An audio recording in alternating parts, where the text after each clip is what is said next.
আমাদের খুব অসুবিধা। একটা ঘরে পরিবার নিয়ে থাকি, একটা ঘরে আমাদের হয় না। কেউ আমার ছেলেরা সেলুনের কাজ করে, ওরা রাইট করে আসে, ওরা ঠিক মতন ঘুমাতে পারে না, শান্তি পায় না। পানির কষ্ট, বাথরুমের কষ্ট, কারেন্টের কষ্ট, সব জিনিসের কষ্ট। এই বস্তির থাকি বাবা, এগুলো ভাঙি দেওয়ার জন্য নোটিশ আসছে। আমরা কই যাব? গরিব মানুষ, একটা করে মানুষের 60টা করে বাচ্চা কাচ্চা, পরিবার নিয়ে থাকতে চায়, পরিবার নিয়ে ঘর বাড়ি ভাঙ্গা, কোথায় যাব, কোথায় কি করব, কোথায় খাবো দাবো, কোনো বুদ্ধি নাই। আমাদের ক্যাম্পে 2 নম্বর ক্যাম্পের ভিতরে বিদ্যুতের সমস্যা, পানির সমস্যা, থাকা সমস্যা, এসব সমস্যা। আমাদেরকে মনে করেন ওখান থেকে তুলে দেবে, তা আমরা কোথায় যাব? আমাদের তো জায়গা জমি নাই। আমরা সরকারকে আবেদন, আমাদেরকে তোলার আগে কোনো যাতে ব্যবস্থা করে দাও, এটা আমরা চাই।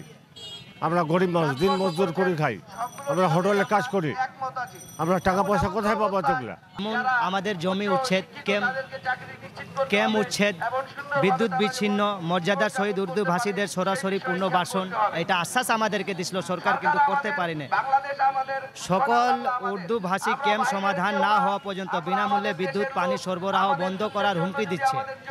সমস্যা সমাধান না হওয়া পর্যন্ত রেলের অন্যান্য জায়গা থেকে যেমন উচ্ছেদ আসতেছে, সেই কারণে আমরা এখানে মানববন্ধন অনশনে আমরা আগত হয়েছি এবং সরকারকে আমরা মানবিক দৃষ্টিতে দেখতে বলবো, যাতে আমাদের সমস্যার সমাধান সরকার করে দেও। আমরাও স্বাধীনের আগে থেকে আমাদের বাপদাদারা এই বাংলাদেশে অবস্থানকৃত। যখন এরশাদ আমলের সময়, তখন তাদেরকে বলছে যারা পাকিস্তান যাবে তারা পাকিস্তানে চলে যাবে, যারা বাংলাদেশে থাকার তারা বাংলাদেশে থাকবে। তো যাদের যে মন মানসিকতা, সে বাংলাদেশে আমরা ছিলাম, আমাদের বাপদাদারা ছিল, আমরা বাংলাদেশের জন্ম, আমাদের নাগরিকতা আছে, কিন্তু আমাদের পুনর্বাসন হয় নাই।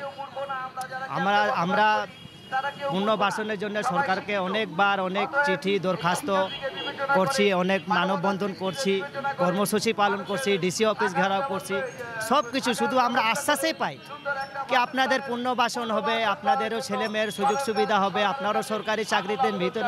শুধু এটা মৌলিক মুখে বললে তো শুধু হবে না, এটা তো আমাদের উপরে একটু দেখা লাগবে।